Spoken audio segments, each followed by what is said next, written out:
चक्षुरुन्मिलितं येन तस्मै श्रीगुरवे नमो।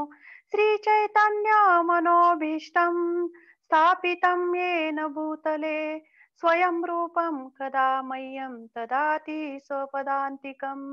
वन्देऽहं श्रीगुरु श्रीयुतपदकमलं श्रीगुरुं वैष्णवांश्च श्रीरूपं साग्रजातं सगण रघुनाथान्वितां सजीवं साद्वैतं सावधूतं परिजनसहितं कृष्णचैतन्यदेवं श्रीराधा कृष्णपादान् सहगण ललिता श्रीविशाखान्वितांश्च नमो विष्णुपदाय कृष्णप्रेष्ठाय भूतले श्रीमते भक्तिवेदान्त स्वामिनीति नामिने। नमस्ते सरस्वती देवे गौरवाणी प्रचारिणे निर्विशेष शून्यवादी पाश्चात्य देश तारिणे। जय श्री कृष्ण चैतन्य प्रभु नित्यानंद श्री अद्वैत गदाधर श्रीवासादि गौर भक्त वृंद। हरे कृष्णा कृष्णा कृष्णा हरे हरे हरे राम राम राम हरे हरे। हरे कृष्णा। आजच्या कार्यक्रमामध्ये सर्वांचे स्वागत। आणि आजपासून दिवाळी सुरू होत आहे। दिवाळीचा आज पहिला दिवस वसुबारसेचा। तर अगोदर तुम्हा सर्वांना दिवाळीच्या खूप खूप हार्दिक शुभेच्छा। आणि सर्वांना शुभेच्छा। आणि एक आज आगळा वेगळा विषय घेतला आहे आपण की आज वसुबारस असल्यामुळे आज प्रथमच आपण असं वेगळ्या विषयावर एक प्रवचन देण्याचा प्रयत्न करत आहोत। तर तुम्हा सर्वांचे आशीर्वादाची याचना करते मी अगोदर की तुमच्या सर्वांचे आशीर्वाद द्या की जेणेकरून मी 4 शब्द सेवेमध्ये बोलू शकेल। तर सुरू करूयात। आजच्या वसुबारसेनिमित्त आजचा हा इतका पवित्र दिवस आहे। तर आज आपण वसुबारस म्हणजे आज गोमातेचं विषयी आपण चर्चा करणार आहोत। आणि या गोमातेविषयी की आपल्या शास्त्रांमध्ये ज्या वेगवेगळ्या कथा दिलेल्या आहेत किंवा गोमातेविषयी जी काही वेगवेगळी माहिती दिलेली आहे किंवा आपल्या संस्कृतीमध्ये गायीचे असणारे स्थान यावर आपण चर्चा करणार आहोत। आणि खूप सुंदर सुंदर कथा आहेत। आज तत्वज्ञान जास्त नाहीये आपल्याला, तर वेगवेगळ्या कथा हलक्या फुलक्या ऐकायला छान आणि खूप छान छान त्याच्यातून मेसेज आपण घेणार आहोत। तर चला आपण सुरुवात करूया मग आजच्या विषयाला। तर आजचा वसुबारस म्हणजे आपली संस्कृती जी आहे, आजचा दिवस इतका पवित्र दिवस आहे। तर आपली जी संस्कृती आहे त्या संस्कृतीमध्ये गोमातेला हे अनन्य स्थान दिलेलं आहे की जसे 7 प्रकारच्या माता असतात। आपल्या शास्त्रामध्ये दिलेले आहे की 7 प्रकारच्या माता आहेत। एक म्हणजे आत्ममाता, दुसरी गुरुपत्नी, ब्राह्मण पत्नी, राजपत्नी, धरणी माता, धात्री आणि सगळ्यात शेवटच्या ज्या आहेत त्या गोमाता। आणि त्या गोमातेविषयीचे 7वं स्थान जे दिले आहे ते गोमातेला। तर ह्या गोमातेविषयी आपण बघूया की किती म्हणजे हिला ह्या गोमातेला गायीला जे आपण पूजनामध्ये आज दीपावलीचा सगळ्यात मोठा उत्सव आहे आज आपला। तर दीपावलीच्या सर्वात मोठ्या उत्सवामध्ये आपण बघतो की हा दीपावलीचा पहिला दिवस की जो आपला वसुबारसेने सुरुवात होती वसुबारसेने आज ह्या पहिल्या दिवशी। तर आपण बघूया की आपल्याला आपण जेव्हा भक्ती मार्गामध्ये सुद्धा एकच मिनिट एक मिनिट।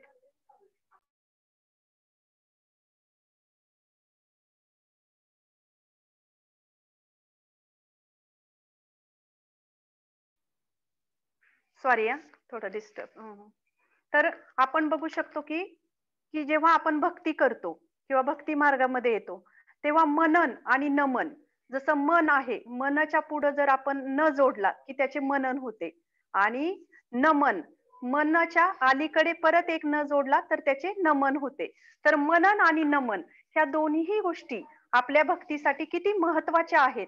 आणि ह्या मनन आणि नमन ह्या गोष्टीने आपल्यामध्ये किती साधेपणा निरागसपणा येऊ शकतो। तर हा साधेपणा निरागसपणा येण्यासाठी अजून एक मार्ग दिलेला आहे, तो म्हणजे गोसेवा। कृष्ण भक्ती आणि गोमातेची सेवा हे अनन्य म्हणजे ह्याच्यामध्ये आपण एका नाण्याच्या 2 बाजू आहेत की आपण यांना वेगळं करू शकत नाही। आणि जी लोक गोमातेची सेवा करतात तर त्यांच्यासाठी हे नमन आणि मनन ही गोष्ट करणं अतिशय सोपं होऊन जातं, की ज्याचे मनन चांगले होते, त्यामुळे त्याचे नमन चांगले होते, चिंतन चांगले होते आणि आपोआपच त्याच्यामध्ये एक चांगली विचारांची जी प्रगल्भता आहे, ती दिसून येते. तर ह्या गोमातेच्या सेवेतून आपण मनन आणि नमन हे खूप चांगल्या पद्धतीने करू शकतो. तर ह्या गोमातेचा अजून एक बघू शकतो, की आपल्या इस्कॉनमध्ये सुद्धा जेव्हा आरच्या विग्रहांची स्थापना केली जाते, तेव्हा त्या आरच्या विग्रहांच्या स्थापनेमध्ये वेगवेगळ्या गोष्टी भगवंतांच्या स्थापनेच्या वेळेस वेगवेगळ्या वस्तू भगवंतांना दाखवल्या जातात, अर्पण केल्या जातात. त्याच्यामध्ये पहिली जे एक आहे एक स्थान म्हणजे गोमातेला आहे, की गोमातेचं दर्शन भगवंतांना आरच्या विग्रहाच्या वेळेस दाखवलं जातं. तर इतक्या आपल्या संस्कृतीमध्ये ह्या गोमातेला महत्त्वाचं स्थान आहे. तर आता आपण एक वेगवेगळ्या कथा घेऊयात. खूप छान-छान कथा आहेत, की जास्तीत जास्त कथा घेण्याचा आपण प्रयत्न करूया. तर ही एक पहिली कथा आहे, की एक बहुला नावाचा राजा होता. हं. आणि तो शिकारीला जातो. आता शिकारीला जातो, तर पहिले राजा वगैरे शिकारीला जायचे वनामध्ये. तसा हा एक राजा असल्यामुळे, एक क्षत्रिय असल्यामुळे शिकारीला जातो आणि ज्यावेळेस म्हणतात आता शिकार करतो, त्यावेळेस एक रजोगुण त्या व्यक्तीमध्ये असतो. तसा हा रजोगुण या राजामध्ये पण पूर्णपणे भरलेला असतो आणि ज्यावेळेस तो एका हरणीची शिकार करतो, मादा हरणीची, की ती ज्यावेळेस तिच्या बाळाला दूध पाजत असते पाडसाला आणि अशा वेळेस तो तिच्यावर बाण मारतो. पण जेव्हा तिच्यावर अशा वेळेस बाण मारला जातो, त्यावेळेस त्या हरणीचा जो त्या पाडसाप्रती जे प्रेम असतं, पाडसाप्रती जे प्रेम असतं तिचं, की तिला ते इतकं म्हणजे दुःख होतं ते तो बाण लागल्यानंतर, की आता मी माझ्या बाळाला सोडून जाणार आहे. आणि त्या दुःखातून ती त्या बहुला राजाला शाप देते, की तुझा पुढचा म्हणजे तुला वाघाचा जे देह मिळेल. आणि ज्यावेळेस हा शाप त्या बहुला राजाला मिळतो, त्यावेळेस त्याच्या तत्क्षणी लक्षात येते, की आपल्याकडून काय किती चूक झालेली आहे. आणि मग तो काकुळतेला येऊन त्या अपराध जो असतो तो म्हणतो, की मला क्षमा करा. मला एवढा मोठा शाप तुम्ही देऊ नका. त्याच्यातून मला काहीतरी उशाप मिळेल किंवा त्याच्यातून काहीतरी माझा उद्धार होईल असे काहीतरी मला द्या. आणि तो खूप काकुळतेला येऊन विनंती करतो. आणि मग त्यावेळेस ती हरणी त्याला हे देते उशाप देते, की तुझी या गोमातेच्या आशीर्वादाने तुझी ह्या देहातून सुटका होईल. असा तो त्याला उशाप देते आणि तत्क्षणी तो बहुला राजा वाघ बनतो. आता वाघ बनल्यानंतर साहजिकच आहे, की त्या देहात गेल्यानंतर पूर्वीचं काही कुठलं स्मरण राहत नाही आणि असाच तो त्या एका नदीच्या काठी तो आराम करत असतो, एका जलाशयाच्या ठिकाणी आणि त्या ठिकाणी आराम करत असताना तिथे एक अ, गाय असते. गाय पाणी पिण्यासाठी येते. ती ॲक्चुअली कामधेनू गाय असते ती आणि तो तिच्यावर अटॅक करणार. तेवढ्यात ती कामधेनू गाय त्याला बोलायला लागते आणि बोलू लागते आणि त्याला सांगते, की "अरे, मी आत्ताच माझ्या पाडसाला जन्म दिलेला आहे, वासराला आणि मला तहान लागली म्हणून मी पाणी प्यायला आले आहे. तर मी तुला विनंती करते, की मी माझ्या वासराला दूध पाजून येते आणि एका काही क्षणात मी माघारी येते. फक्त तू मला तेवढी जाण्याची संधी दे." आता वाघ थोडा विचार करतो. त्याला वाटतं, की ही परत माघारी येते की नाही. परत मग तो थोडा विश्वास ठेवतो. म्हणतो, "ठीक आहे, मी तुझी वाट बघेल इथे." आणि ज्यावेळेस ती गाय जी असते, ती जाते त्या वासराला दूध पाजते. तिला सर्वजण म्हणत असतात, की "तू जाऊ नकोस आता. तो राजा शिकार करेल तो सिंह वाघ शिकार करेल." पण ती म्हणते, की "नाही, मी त्याला शब्द दिलेला आहे आणि माझं जाणं हे माझं कर्तव्य आहे." असं समजून ती ती परत ती गाय माघारी येते. आणि जेव्हा सिंहापुढे उभी राहते, ती म्हणते, की "आता तू मला मारू शकतोस." आणि हे बघून वाघ, त्या वाघाचं हृदय असं कुठेतरी द्रवित होतं आणि तिचा प्रामाणिकपणा बघून आणि तो म्हणतो, की "ठीक आहे, मी तुला सोडून देतो कारण मला दुसरी शिकार मिळेल. पण तू जितक्या प्रामाणिकपणे वागली त्यामुळे माझं हृदय कुठेतरी द्रवित झालेलं आहे आणि मी तुला मारणार नाही." आणि तत्क्षणी मग ती कामधेनू गाय असते ना ॲक्चुअली. मग ती कामधेनू गाय म्हणते, की "मी तुला अ, आशीर्वाद देते, की तू ज्या काही वेदनेमध्ये असशील, त्या वेदनेतून तुझा उद्धार होईल आणि मी तुझी परीक्षा घेतली." असं म्हणून असं ज्या क्षणाला कामधेनूकडून आशीर्वाद मिळतो, त्याच क्षणी त्याला त्याचा देह प्राप्त होतो. तर याच्यातून आपण बघू शकतो की किती म्हणजे गाय जी असते, ती किती म्हणजे दयाळू जो मातृत्वाचा जो भाव आहे, आपण बघू शकतो, की तो गायीमध्ये आपल्याला दिसतो. आणि दुसरी गोष्ट म्हणजे ही जी कथा घडली, आपण वृंदावन यात्रा सगळेजण करत असतो, की आपल्याला माहीत आहे, की वृंदावनमध्ये वेगवेगळी वनं आहेत, की त्याच्यामध्ये एक बहुला वन म्हणून आहे. तर ही बहुला राजाची कथा ह्या बहुला वनामध्ये घडलेली आहे. म्हणून ह्याला बहुला हे नाव पडलेलं आहे. तर याच्यातून अजून एक आपण एक बोध घेऊ शकतो, की अपराधाचं म्हणजे आता ऍक्च्युली एक मिनिट.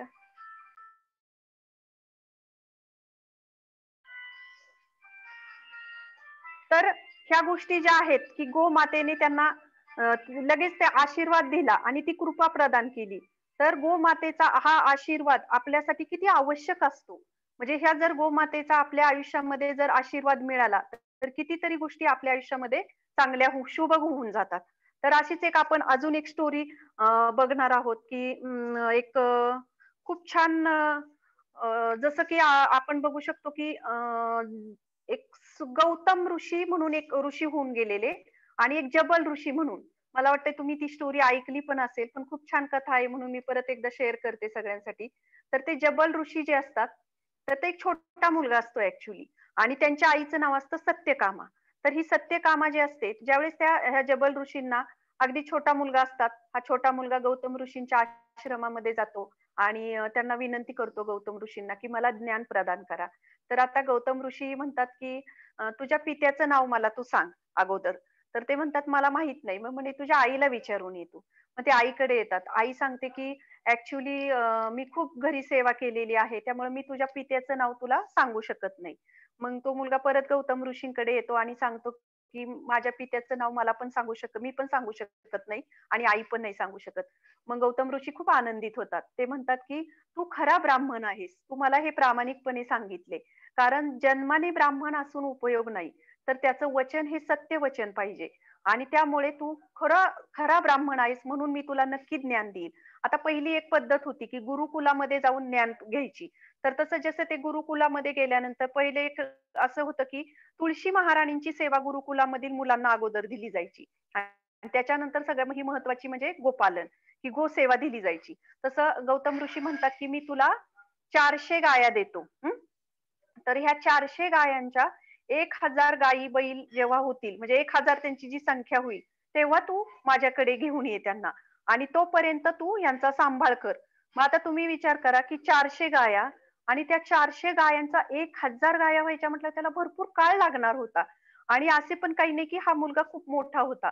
पण एक गुरूंच्या वचनांचं आज्ञापालन आणि एक श्रद्धा ही यातून दिसून देते, की ते 400 गाया तत्क्षणी गुरूंचा शब्द म्हणून स्वीकार करतात आणि बाहेर पडतात. आता 400 गायांच्या 1000 गाया व्हायला भरपूर मोठा काळ जातो ॲक्चुअली.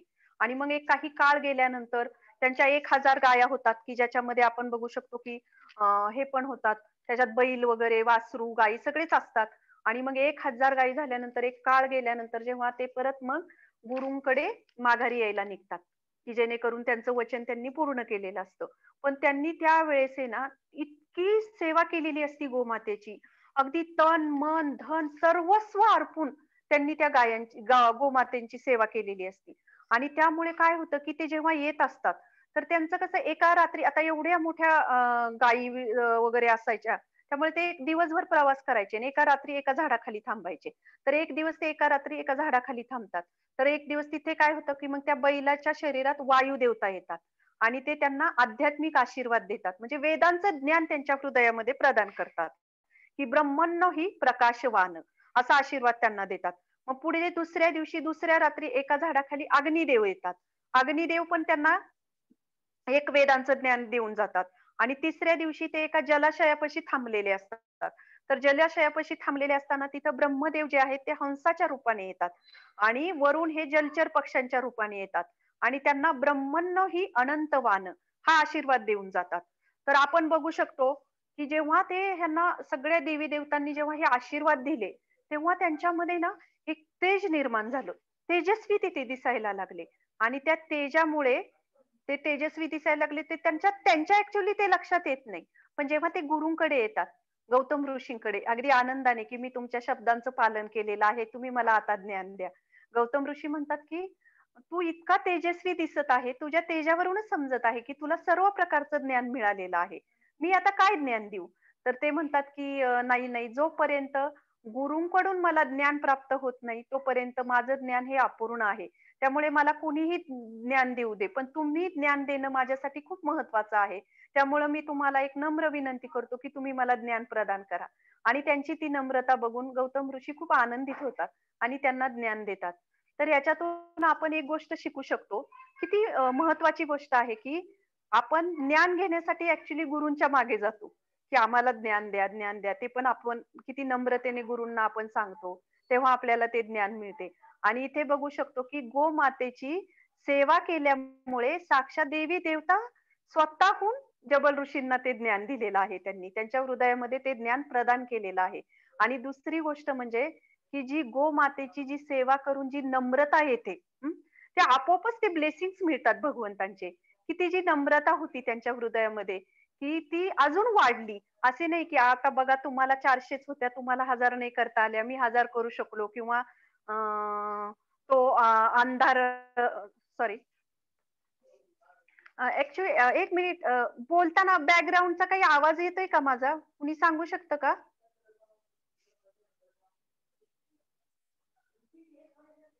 नाही येते, क्लिअर आहे. नाही येत. हो ना? ओके. तर ते गुरूंकडे येतात आणि गुरूंना सांगतात, की मला जेव्हा ते म्हणतात तेव्हा गुरुही आनंदित होतात. आणि ती जी नम्रता आहे ती गोमातेची सेवेने आलेली आहे. म्हणजे गुरूंचे ब्लेसिंग्स मिळाले, गोमातेचे आशीर्वाद मिळाले आणि एवढ्या मोठ्या देवी देवता स्वतः येऊन त्यांना आशीर्वाद देऊन गेले. तर ही गोष्ट खूप शिकण्याजोगी आहे आपल्या आयुष्यामध्ये सुद्धा, की गोमातेची सेवा ही किती महत्वाची आहे. आणि असे काही नाही, की कधी-कधी आपण बघू शकतो, की शास्त्रांमध्ये दिलेलं आहे, की काही ह्या भौतिक ज्या गोष्टी आहेत, त्या सुद्धा गोमाता आपल्याला प्रदान करते. भौतिक आपल्या काही आशा अपेक्षा असतात. पण ऍक्च्युली गोमातेची सेवा ही खरं तर कुठली म्हणजे कुठल्याही मागण्या नसाव्यात. अगदी निस्वार्थी भावनेने केलेली ही खरी गोसेवा. पण त्याच्यातून पण जर काही आपल्या भौतिक इच्छा असेल, तर ती सुद्धा गोमाता पूर्ण करते. तर त्याची पण एक खूप सुंदर कथा आहे शास्त्रामध्ये, की जे आहे ऋतुंभर राजाची. तर हा ऋतुंभर राजा जो असतो, तर त्याला पुत्र प्राप्ती होत नव्हती. ऋतुंभर राजाला.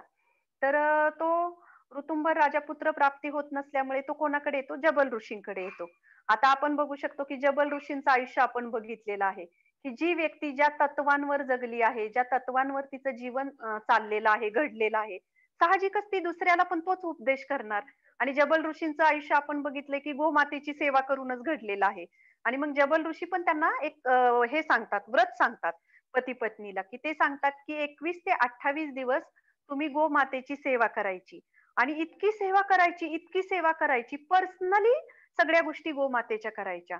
अगदी गाईचा गोठा स्वच्छ करण्यापासून गाईला वनात चारायला नेणे वगैरे सगळ्या गोष्टी तुम्ही करायच्या. आणि दुसरी गोष्ट ते एक सांगतात, की जिथे-जिथे जल ग्रहण करेल गोमाता, ते जल तुम्ही दोघांनी ग्रहण करायचं. आणि जे अन्न तुम्ही ग्रहण करताल त्यामध्ये जेव्हा गोमाता काही चारा खाती आणि त्याच्यामध्ये तिला काही जे डायजेस्ट होत नाही, पचन होत नाही, तर शेणातून जे दाणे पडतात ते दाणे तुम्ही ग्रहण करायचे. असं जबल ऋषी त्यांना सांगतात ते व्रत. आणि ऋतुंभर राजा अगदी आनंदाने पती-पत्नी त्या गोमातेची सेवा करतात. अगदी आता एक राजा होता तो ऍक्च्युली मोठा ऋतुपूर्ण राजा म्हणजे. पण तरीही ते स्वतः वनामध्ये त्या गायांना घेऊन चारायला घेऊन आणि भरपूर गायी असतात. काही अशी एक गायी नसते. आणि भरपूर गायांना ते घेऊन चारायला घेऊन जातात. रोज त्यांची अगदी मनापासून सगळं सर्वस्व अर्पण केल्यासारखी सेवा करत असतात. पण काय होतं एक दिवस वनात चारत असताना ऋतुपूर्ण राजा पुढे चाललेले असतात आणि मागे ह्या गायी असतात आणि सगळ्यात मोठी झुंड एक गायींची मागे असते. तर अचानक तिथून आवाज ओरडण्याचा येत आवाज. नाहीये क्लिअर. हो का? आता? हरी बोल. आता येतोय का?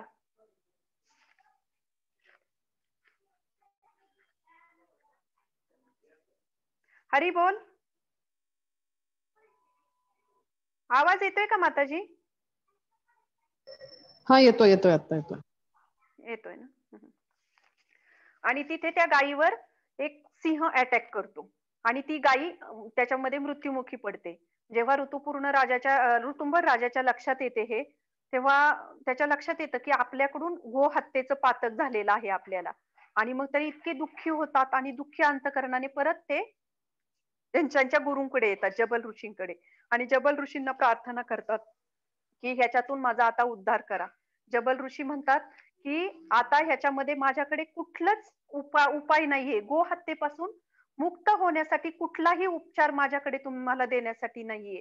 तर ते खूप कळवळ्याने अगदी म्हणतात, की मला तुम्ही माझा ह्याच्यातून गोमातेच्या हत्येतून जर माझा उद्धार झाला नाही, तर माझे पुढचं जीवन सुद्धा अंधकारमय असेल. म्हणजे पुढचे असे कितीतरी अनंत जन्म.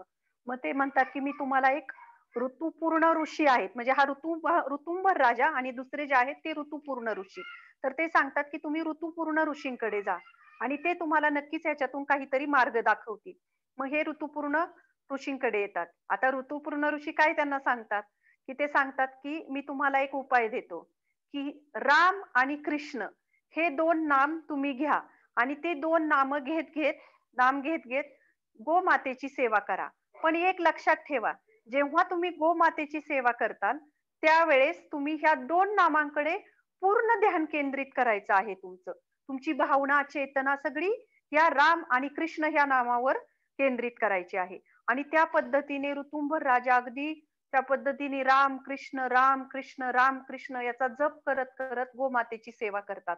तर बघा आता, की ज्या ठिकाणी जेव्हा ही सेवा त्यांचं गो हत्येचं तर पाप जातच, पण त्याचबरोबर त्यांना नंतर पुत्रप्राप्तीही होते. तर याच्यातून आपण बघू शकतो, की ज्या ठिकाणी भक्ती आणि गोमातेची सेवा म्हणजे हरिनाम आणि गोमातेची सेवा हे 2 कॉम्बिनेशन एकत्र येतात, तेव्हा ते सुपर पॉवरफुल इफेक्ट ठरतो त्याचा. म्हणजे इतकं परिणामकारक आहे, की कधी-कधी कुणी गोसेवा करतं, पण त्याला हरिनामाची महती माहीत नसते. म्हणजे त्या सेवेचं त्याला एक कृपा मिळतेच, त्याचा काही प्रश्न नाही.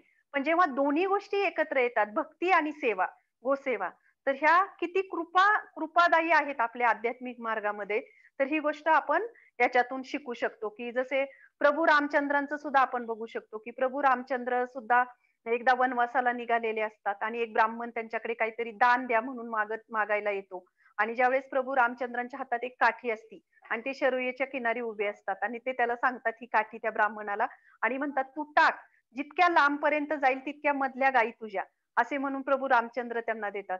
तर हे पण किती महत्वाचं आहे, की शास्त्रामध्ये सर्वश्रेष्ठ दान हे जे सांगितलं आहे, तर ते गोदान आहे. गोमातेचं दान. तर पहिले जे राजे वगैरे होते, तर हे दुसरं आता पण आपण भागवतममध्ये किंवा वेगवेगळ्या आनंदाच्या प्रसंगी वगैरे ज्या घटना येतात भागवतमध्ये वगैरे, तर तुम्ही बघू शकता, की त्याच्यामध्ये गोमातेला गायी दान केल्या, अलंकृत असणाऱ्या गायी, हिरे-जडित माणिक मोती सजवलेल्या गायी. तर हे गोदान हे जे आहे, शास्त्रामध्ये सर्वश्रेष्ठ दान समजलेलं आहे. की हे सर्वश्रेष्ठ दान आहे. तर मी विचार करत होते त्याच्यावरून, की एवढ्या जर आता भगवान श्रीकृष्णांचे पण 16,108 महाल होते आणि शास्त्रात सांगितलंही आहे, की भगवान श्रीकृष्ण रोज एका महालातून 13,054 गायी रोज दान करायचे. आता विचार करा 16,108 महाल त्याच्यातून एका महालातून 13,054 गायी दान करणं. म्हणजे त्यावेळेस म्हणजे त्या सगळीकडे गोमाताच दिसत असतील ना? माणसांपेक्षा गायींचीच संख्या त्यावेळेस जास्त असेल. म्हणजे हे किती एखादी गोष्ट खूप जास्त प्रमाणात असेल, तर आपण बघू शकतो की समाजामध्ये त्याचं थोडंसं महत्त्व कमी होऊन जातं, जास्त प्रमाणात असेल. पण इथे आपण बघू शकतो की इतिहासामध्ये, शास्त्रांमध्ये जितक्या काही गोमातेची संख्या होती, तेवढंच त्याला अनन्य महत्त्व आणि अनन्यसाधारण त्या सेवेचा एक स्रोत म्हणून बघितलं जायचं. की असे नाही की आता एवढ्या सगळ्या गायी आहेत आणि मग आता काय त्या गायीला एवढं हे करायचंय, असं नव्हतं. तर हे आपण ह्या शास्त्रांमधून शिकू शकतो आणि प्रभू रामचंद्रांचं हे एक हे आहे, की रामचंद्रांनी खूप अयोध्येवर राज्य केलं. खूप आनंदाने राज्य केलं. पण त्यांच्या आयुष्याच्या शेवटी एक खंत होती, की त्यांना ना त्यांचा असं त्यांना कुठेतरी वाटायचं, की पर्सनल टच जो आहे गोमातेचा, तो मी प्रत्यक्ष जाऊन गायीची सेवा करू शकलो नाही गोठ्यामध्ये आणि ती एक कुठेतरी त्यांच्या हृदयामध्ये खंत होते. तर मग ती खंत त्यांनी भगवान श्रीकृष्णांचा अवतार घेतला आणि भगवान श्रीकृष्णांच्या अवतारामध्ये ती पूर्ण केली.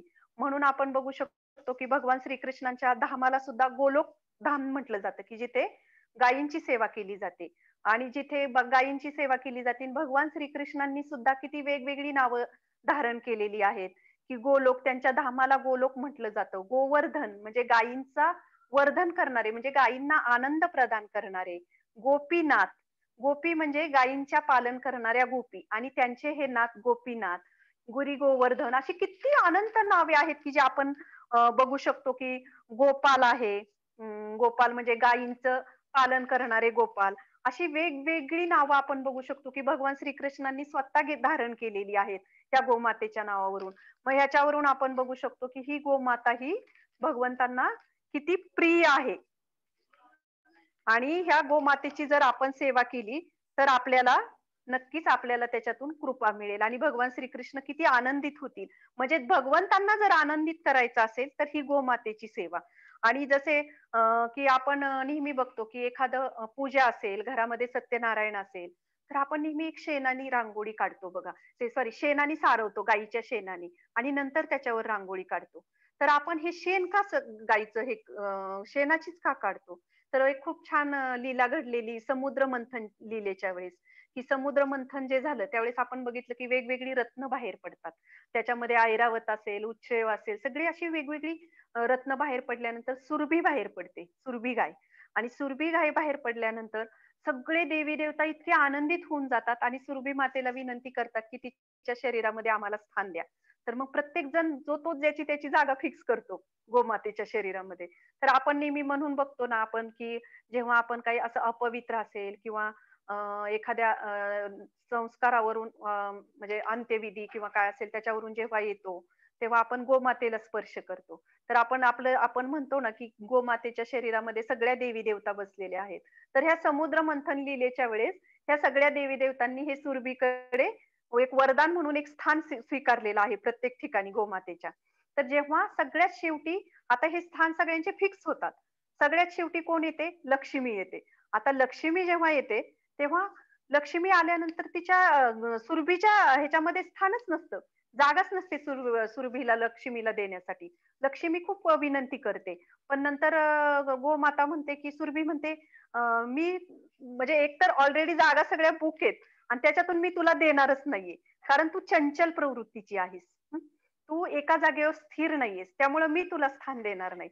तर आपण बघू आता दीपावली आलेली आहे, की किती लोकं लक्ष्मीची पूजा करतात आणि ही लक्ष्मी कोणाच्या मागे पळते, हे आपण ह्याच्यातून शिकू शकतो.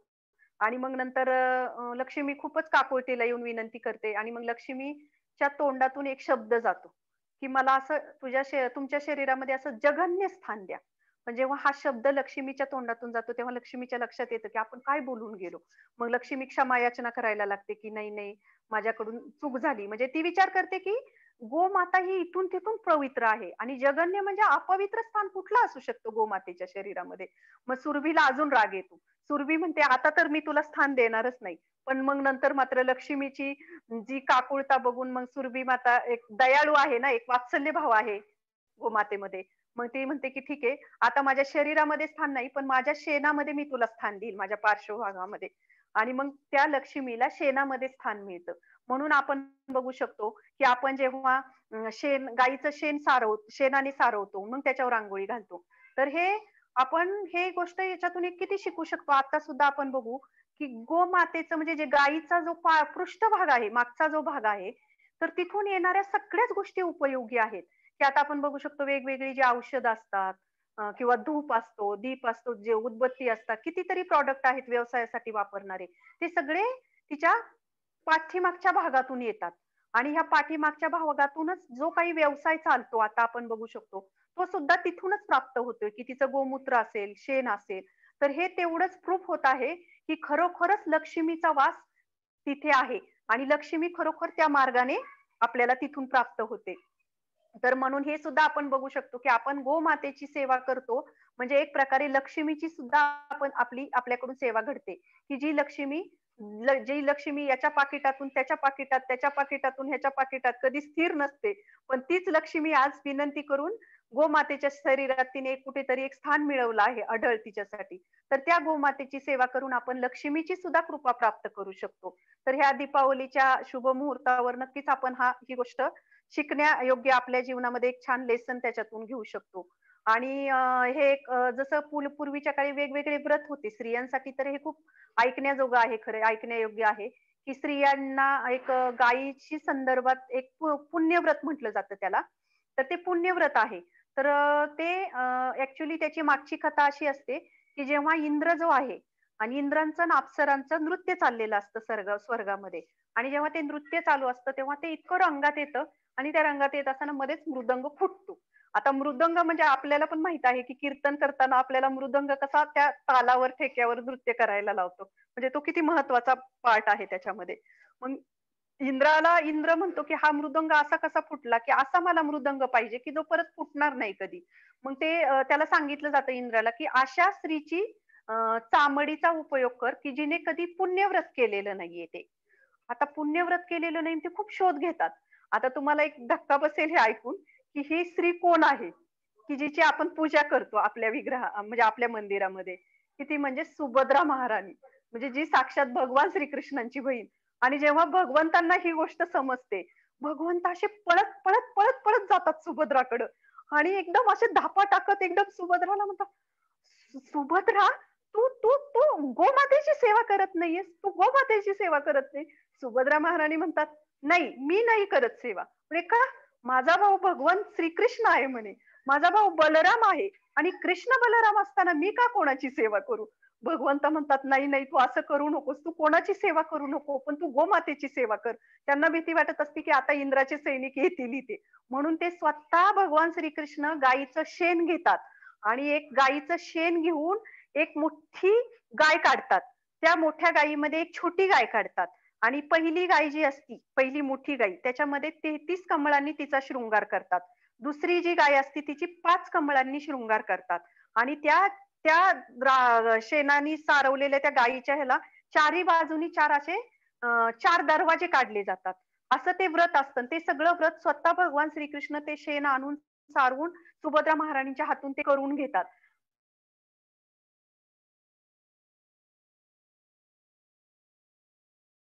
भगवंत हे साक्षात भगवंत आहेत आणि भगवंत इथे शिकवत आहेत, की तुम्ही जर माझी भक्ती करताय, पण तुमच्याकडे जर गायीप्रती, गोमातेप्रती जर तो दृष्टिकोन नसेल आदराचा किंवा तो प्रेमाचा, सेवेचा, तर तुम्ही कृष्ण भक्ती विसरून जा.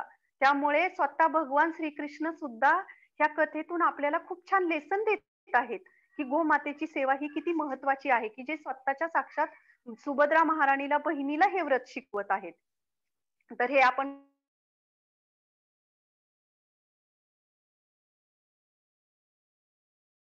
जिथे कुठे संधी मिळेल तिथे आपण नक्कीच गोमातेची सेवा केली पाहिजे. आणि अजून एक जेव्हा आपण ही एक खूप छान कथा आहे, की जेव्हा 5 पांडव जे असतात, वेगवेगळ्या स्टोरीज आहेत खरं ह्या. मी म्हटल्याप्रमाणे काही आपल्याला अशी फिलॉसॉफिकल लेक्चर नाहीये आज. तर एक छान-छान जेवढ्या कथा घेता येईल तेवढ्या मी प्रयत्न करते घेण्याचा. की 5 पांडव जे असतात ते अज्ञातवासात असतात. विराट नरेशच्या राज्यामध्ये. आणि अज्ञातवासात असल्यामुळे नॅचरल आहे की त्या रूपामध्ये ते नसतात. एक वैश्याचं रूप त्यांनी घेतलेलं असतं. आणि जेव्हा ते विराट राजाच्या राज्यात विराट राजाकडे काहीतरी त्यांच्यासाठी नोकरी म्हणजे काहीतरी द्या सेवा म्हणून मागण्यासाठी जायचं असतं. त्यावेळेस सहदेव युधिष्ठिर महाराजांच्या पुढे बसलेले असतात. आता सहदेव म्हणतात, की "तू काय सांगणार? तू काय म्हणून म्हणणार, की मला काहीतरी सेवा द्या?" ते सांगतात, की "मी गोमातेची सेवा करणार." मग युधिष्ठिर म्हणतात, की "सांग गोमातेचं, तुझ्याकडे काय माहिती आहे गोमातेची?" हं. तर ते म्हणतात, "तुझ्याकडे तुझ्या देहाकडे बघून तर वाटत नाही. तुला तर कुणी क्षत्रिय म्हणेल." तर ते सांगायला सुरुवात करतात. ते म्हणतात, "मी सांगतो, मी गोमातेची सेवा केलेली." त्यामुळे ते त्यांचे साक्षात्कार सांगायला सुरुवात करतात. मग युधिष्ठिर महाराज म्हणतात, की "ठीक आहे, ठीक आहे. चल आपण राजाच्या समोरच जाऊया आणि तिथेच तुझा काही जो इंटरव्ह्यू होईल तो होईल." आणि मग तिथे गेल्यानंतर विराट नरेश त्यांना विचारतात, की "तुम्हाला गोमातेविषयी काय माहिती आहे? किंवा काय कुठल्या गोष्टी तुम्ही सांगू शकतात गोमातेविषयी?" आणि मग ते सांगतात, की सहदेव एक-एक गोष्ट अशी काही सांगायला सुरुवात करतात, की ते म्हणतात, "एक गाई आणि बैल ह्याच्या चालण्यावरून मी ओळखू शकतो, की ह्यांच्या बाबतीत येणाऱ्या दिवसात काय शुभ आणि काय अशुभ घडेल. किंवा गायीचं मूत्राचा वास घेऊन मी सांगू शकतो, की ह्या गायीला पुत्रप्राप्ती किंवा तिला वासरू असेल ते कधी होईल किंवा एखादी जी स्त्री असेल ती जर आली तिथे, तर मी तिला सांगू शकतो, की हिला पुत्रप्राप्ती कधी होईल. तसेच मी जोपर्यंत आहे, तोपर्यंत एकही गाय कधी बिमार म्हणजे आजारी पडणार नाही. आणि जोपर्यंत मी ही सेवा करेल, मी तुम्हाला सांगतो, की हा गोवंश निश्चितपणे वाढतच राहील, वाढतच राहील." आता विराट नरेश पण हुशार असतो. विराट नरेशला वाटतं, की हा तोंडी कुठून तरी ऐकलेली माहिती पण सांगू शकतो ना. मग ते म्हणतात, "ठीक आहे, ठीक आहे. तू मला." ते पण हुशार असतात इंटरव्ह्यू घेण्यामध्ये. मग ते सांगतात, ते विचारतात, की "जरा मला पांडवांच्या राज्यामध्ये ज्या गायी होत्या त्यांच्याविषयी तू सांगू शकतोस का?"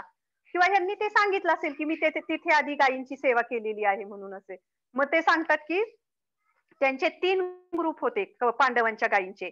त्याच्यामध्ये एक ग्रुप जो होता, तो ते एका ग्रुपमध्ये 3 लाख गायी होत्या. एका ग्रुपमध्ये 2 लाख गायी होत्या. एका ग्रुपमध्ये 1 लाख गायी होत्या आणि प्रत्येक ग्रुपचे 300-300 चे ग्रुप केलेले होते.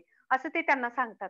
जेव्हा हे सांगायला ते इतके डीपमध्ये जायला सुरुवात करतात, त्यावेळेस नरेश जो आहे त्याच्या लक्षात येतं, की ह्याला नक्कीच गोमातेची ह्यांनी सेवा केलेली आहे आणि मग तेच क्षणी ते त्यांना गोमातेची सेवा प्रदान करतात.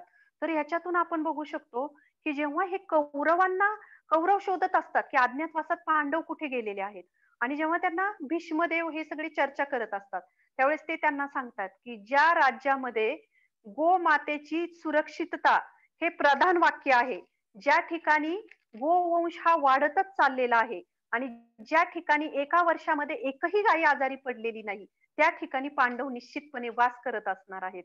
तर हा किती मोठा आत्मविश्वास आहे त्यांचा सांगण्याचा. आणि ही झाली म्हणजे हे जे आहे, तर हे आपण बघू शकतो की ही सहदेवाची जी भक्ती आहे, ती भक्ती किती श्रेष्ठ दर्जाची आहे गोमातेप्रती. म्हणजे हे याच्यामुळे इतके म्हणजे आत्मविश्वासाने ते सांगू शकले की त्या ठिकाणी पांडव असू शकतील. आणि याच्यातून पांडव म्हणजे भगवान श्रीकृष्णांचे शुद्ध भक्त आहेत, आपण बघतो. आणि या पांडवांनी सुद्धा म्हणजे किती गोमातेची सेवा केलेली आहे. हे भगवंत हे त्यांच्या भक्तांच्या आचरणाद्वारे सुद्धा आपल्याला शिकवत आहेत, की पांडव एवढे सर्वश्रेष्ठ होते, पण त्यांनीही गोमातेची सेवा कितीही प्रामाणिकपणे केलेली आहे. तर अशा ह्या वेगवेगळ्या कथा आहेत, वेगवेगळ्या स्टोरीज आहे, की ज्याच्यामधून आपण शिकू शकतो, की किती ही गोमातेचं महत्व आहे.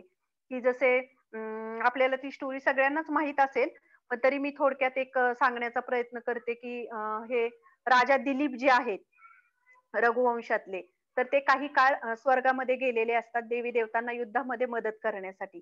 आणि ते जेव्हा पृथ्वीवर ते युद्ध संपून जिंकून देतात आणि माघारी येतात. आणि जेव्हा ते माघारी येतात, त्यावेळेस त्यांना पृथ्वीवर आल्यावर पुत्रप्राप्ती होत नाही. म्हणून ते वसिष्ठ ऋषींकडे जातात. आता वसिष्ठ ऋषींकडे गेल्यानंतर वसिष्ठ ऋषी सांगतात, की तुम्हाला तुमच्याकडून एक गोमातेचा कामधेनूचा अपराध झालेला आहे. तर त्यांना कळत नाही, की कुठे कामधेनूचा अपराध झाला. मग ते सांगतात, की तुम्ही जेव्हा दिलीप राजा जे आहेत, जेव्हा ते खाली येत असतात, त्यावेळेस रस्त्याला तिथे कामधेनू उभी असते स्वर्गातून येत असताना. खरं तर दिलीप राजाचं ऍक्च्युअली लक्ष नसतं ते म्हणजे लक्षात येत नाही. पाहून न पाहिल्यासारखं होत नाही, पण त्यांच्या लक्षात येत नाही. पण गोमातेला तो एक कुठेतरी अनादर वाटतो केलेला. आणि मग गोमाता त्यांना शाप देते, की तुला पुत्रप्राप्ती होणार नाही. पण जेव्हा पुत्रप्राप्ती होणार नाही असं ते त्यांना शाप देते, तेव्हा त्यांच्या तो शाप पण त्यांना ऐकू येत नाही ऍक्च्युअली.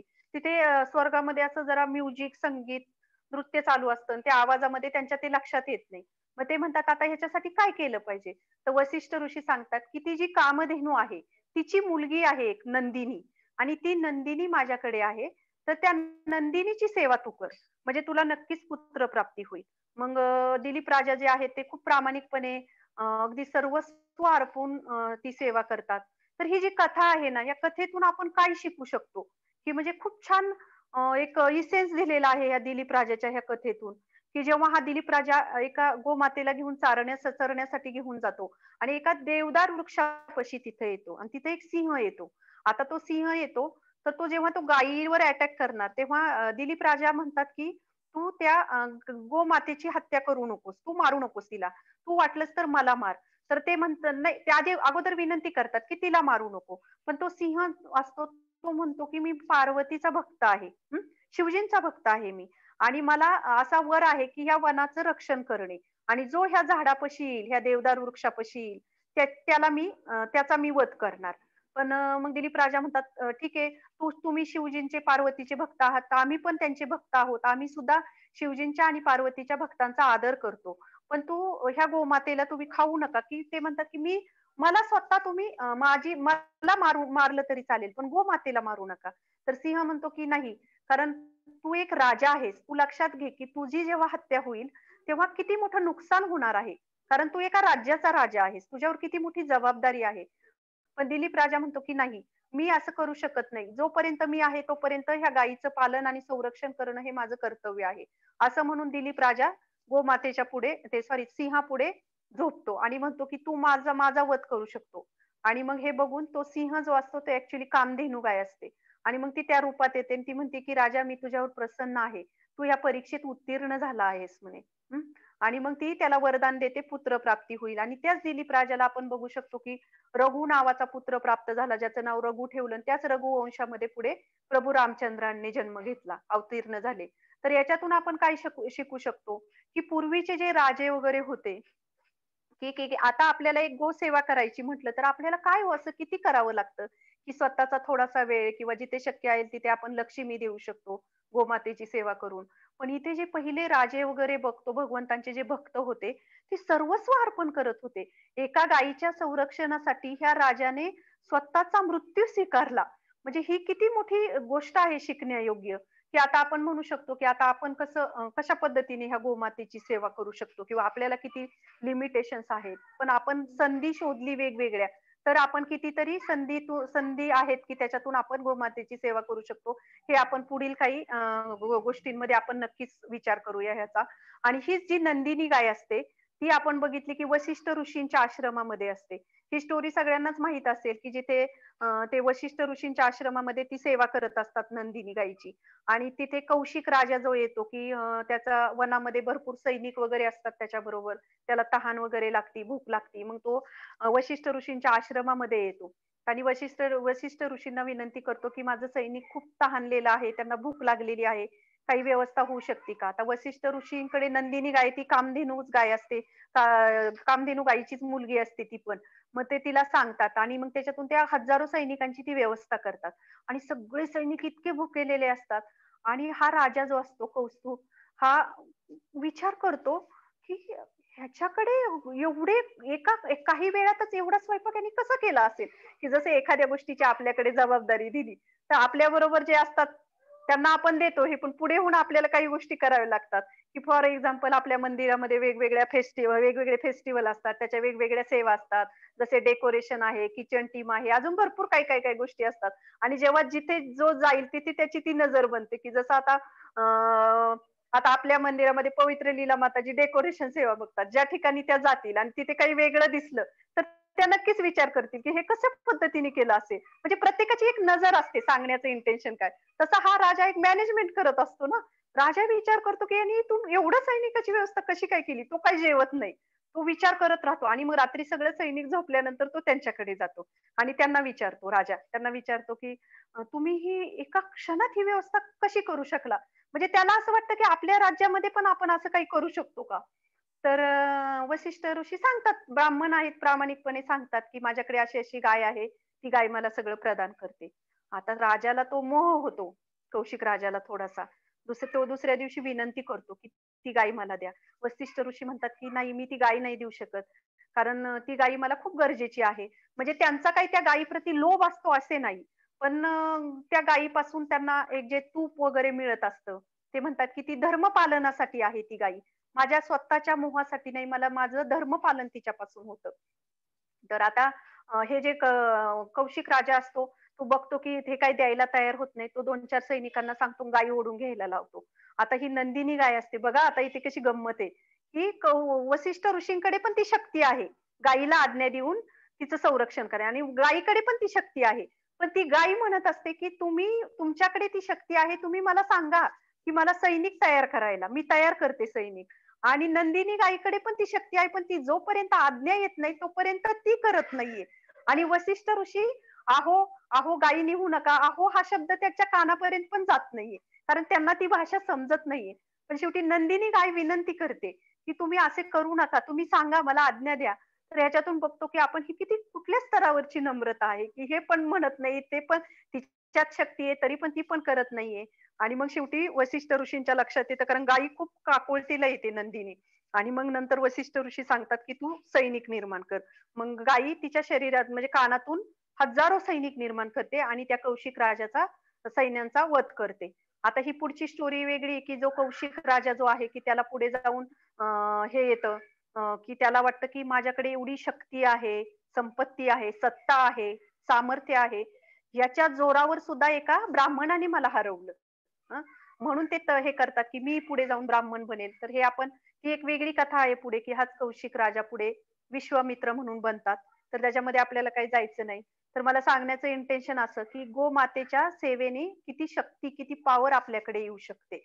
हा सांगण्याचं इंटेन्शन. आणि जोपर्यंत इथे एक शब्द एक किती महत्वाचा आहे की धर्मपालन, की जे तिथे म्हणतात की धर्मपालनासाठी. गायी ही कशासाठी असते तर धर्मपालनासाठी. आणि जोपर्यंत आपल्याला एखाद्या गोष्टीमधलं तत्व समजत नाही, की आपल्याला माहित आहे की गाय आपल्याला पवित्र आहे, परंतु गाय कशासाठी पवित्र तर आपल्या स्वतःच्या धर्मपालनासाठी. आणि जोपर्यंत हे आपल्याला समजत नाही तोपर्यंत आपण एक गायीकडे एक प्राणी म्हणूनच बघू, की एक असं. ह्याची एक खूप छान कथा आहे की तेनाली रामनची कथा आहे. की त्यांच्या राज्यामध्ये राजाच्या राज्यामध्ये एक ब्राह्मण असतो. तो स्वतःला खूप असा ज्ञानी समजत असतो. आणि तो येतो आणि तो राजाला विनंती करतो की तुमच्या राज्यामध्ये सर्वात बुद्धिमान कोण आहे. तर तिथे ते तेनालीरामन असतात, ते त्यांना उभं करतात त्यांच्या पुढे. तर ते म्हणतात की मी ह्याला प्रश्न विचारणार आणि यांनी माझ्या प्रश्नांची उत्तरं द्यावी. आता तो पहिला प्रश्न काय विचारतो तेनालीरामनला, की सगळ्यात चांगलं दूध कोणतं प्राण्याचं, कुठलं दूध, कोणत्या प्राण्याचं दूध चांगलं. तर तेनालीरामन सांगतात म्हशीचं. आणि मग तो असा म्हशीचं पहिल्याच प्रश्नामध्ये त्याला वाटतं की ह्याला काही कळलं नाही. तो असा कुत्सितपणे हसतो आणि म्हणतो म्हशीचे. मग तो म्हणतो हो, म्हशीचेच. म्हणतो म्हणतो तुम्ही तर स्वतःला फार बुद्धिमान समजता ना. एकदम असा अहंकाराने. गाईचं दूध हे सगळ्यात चांगलं दूध आहे, पौष्टिक दूध आहे, शुद्ध दूध आहे. आणि मग तेनालीरामन म्हणतात की नाही, गाईला तर आम्ही प्राणी समजतच नाही. गाईला आम्ही मनुष्य समजतो.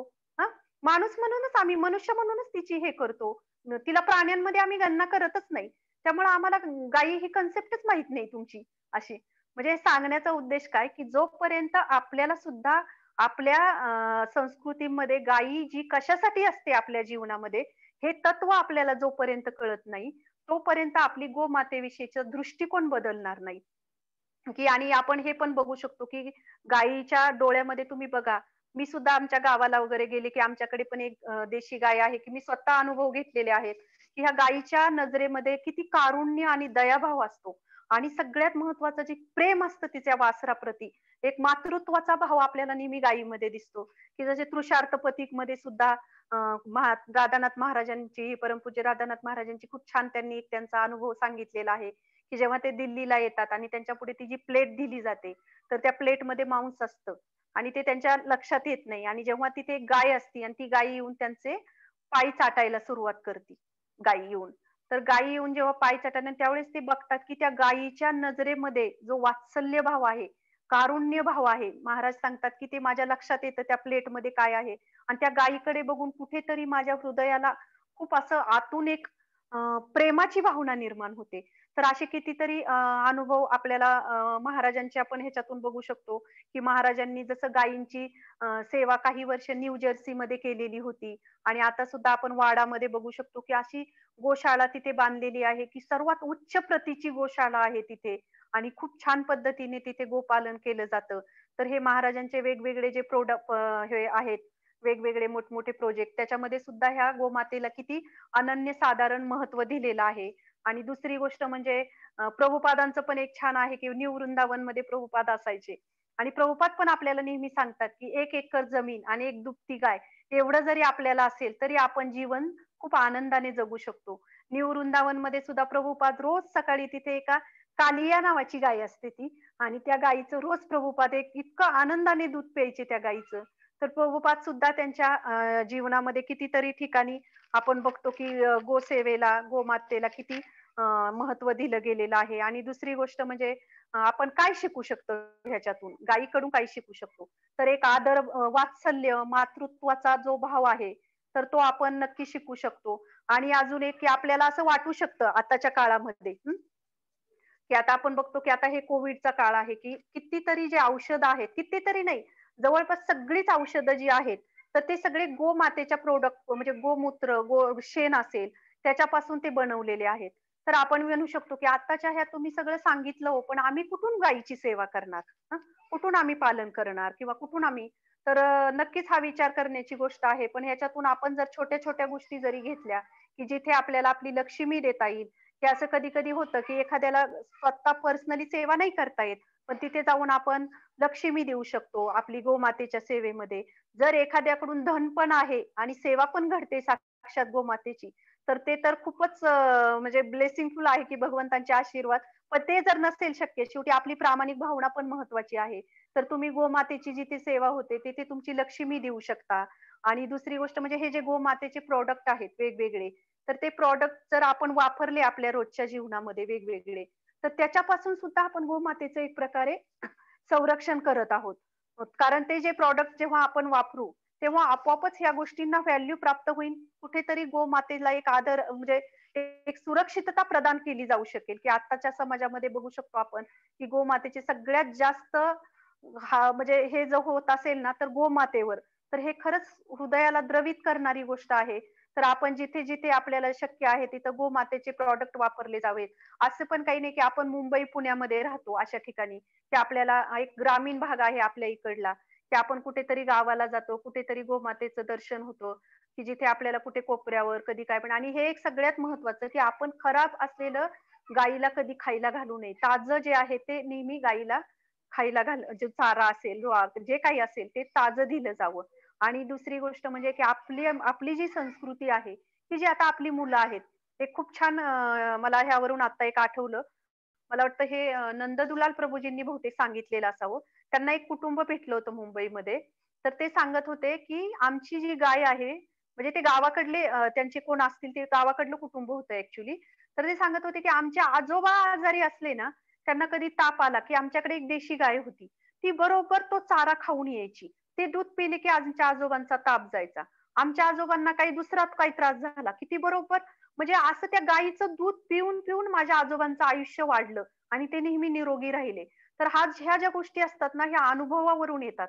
दुसऱ्यांच्या यांनी सांगण्याने किंवा याच्यातून आपण शिकू शकत नाही आपण किंवा तो तो त्याचा जो हे आहे, प्रत्यक्ष जो हे आहे, टच जो आहे, तो अनुभवानेच स्पर्श जो होतो त्या अनुभवांचा, तर ते खूप जेव्हा आपण प्रत्यक्ष सेवा करू, तेव्हाच ते आपल्याला विश्वास बसण्यायोग्य आहे.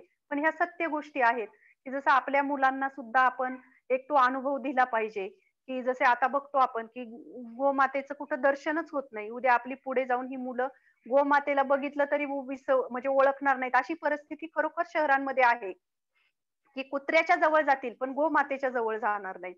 तर आपलं एक कर्तव्य आहे, की आपण आपल्या मुलांना अशी संस्कृती दिली पाहिजे. जिथे शक्य आहे तिथं एक पर्सनल टच घेऊन जाणे, तिथे सेवा करणे, जे काही असेल शक्य, तेवढं आपण नक्कीच करण्याचा प्रयत्न केला पाहिजे. आणि आता आपल्या मुंबईमधील एक भक्त आहेत, तर त्यांनी एक ट्राय केला होता, की हे जे म्हणजे ह्या गोष्टी आत्ताच्या काळामध्ये सुद्धा आपल्याला किती उपयोगी ठरतात, की मोबाईलपासून आता लांब होणं ही खरंच खूप अवघड गोष्ट आहे. पण ह्या मोबाईलचे जे रेडिएशन्स असतात ते किती खराब असतात. तर ते आपण बघू शकतो, की त्यांनी काय केलं होतं, त्यांच्या ज्या भिंती आहेत, त्या पूर्ण शेणाने सारवलेल्या होत्या आणि तिथे त्यांनी मोबाईल नेला. मोबाईल नेल्यानंतर तिथे रेंजच नव्हती.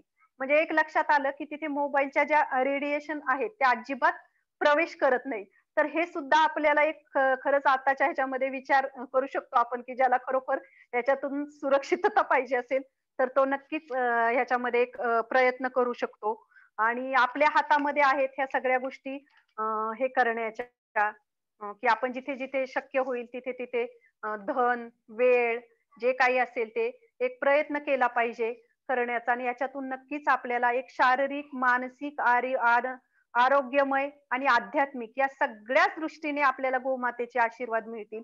आणि खरे तर आपण कुठली अपेक्षेने गोमातेची सेवा करूच नये. हे भगवान श्रीकृष्णांना संतुष्ट करायचं आहे आणि त्यांना ही गाय प्रिय आहे म्हणून मला गोमातेची सेवा करायची आहे. हा जर आपला भाव आणि आपण दृष्टिकोन ठेवला, तर आपल्याला सुद्धा ह्या गोमाते थ्रू कितीतरी अनलिमिटेड ब्लेसिंग्स आपल्याला मिळतील आणि आपण प्रार्थना करूया आजच्या पवित्र दिवशी ह्या गोमातेला, की आमच्याकडूनही काही ना काही कुठेतरी सेवा होऊ दे आणि त्या सेवेची परिणिती म्हणून आम्हाला पण भगवान श्रीकृष्णांच्या भक्तीमध्ये आमची वाढ होऊ दे. तर अशी आजच्या दिवशी आपण पवित्र दिवशी प्रार्थना करूया आणि एक संकल्प करूया, की जिथे-जिथे आपल्याला कुठे शक्य होईल प्रामाणिकपणे एक नित्य सेवा जशी देतो, की जशा आता आपल्या मुंबईमध्ये सुद्धा वाड्याला जे वेगवेगळे हे आहेत. मला वाटतं आपल्या आनंदगोपी माताजी ज्या आहेत, की त्यांनी एक गाय तिथून दत्तक घेतलेली आहे. म्हणजे ज्यांना आता आपण शक्य होत नाही आपल्याला, तर तिथे आपली एक जी लक्ष्मी असते ती आपण डोनेट करू शकतो. आपल्या गावाकडे असेल, तिथे आपण कोणाला गायी घेऊन देऊ शकतो. आपले तिथे आपण जाऊन कधीतरी आपण ती सेवा करू शकतो. अशा कितीतरी गोष्टी आहेत छोट्या-छोट्या जर आपण प्रयत्न केला तर. आपण समजा मुंबईमध्ये वगैरे ठिकाणी राहत असतो तर अवघड होतं. पण याच्यातून आपण नक्कीच थोडा प्रयत्न करू शकतो आणि हा येणारा की जो आपला संस्कृतीचा जो वारसा आहे तो आपल्या पुढच्या पिढीला आपण नक्कीच प्रदान करू शकतो. तर एक प्रयत्न केला गोमातेविषयी सांगण्याचा. तुम्ही सर्वांनी शांतपणे ऐकून घेतलं, सहन केलं त्याबद्दल खूप खूप धन्यवाद. हरे कृष्ण.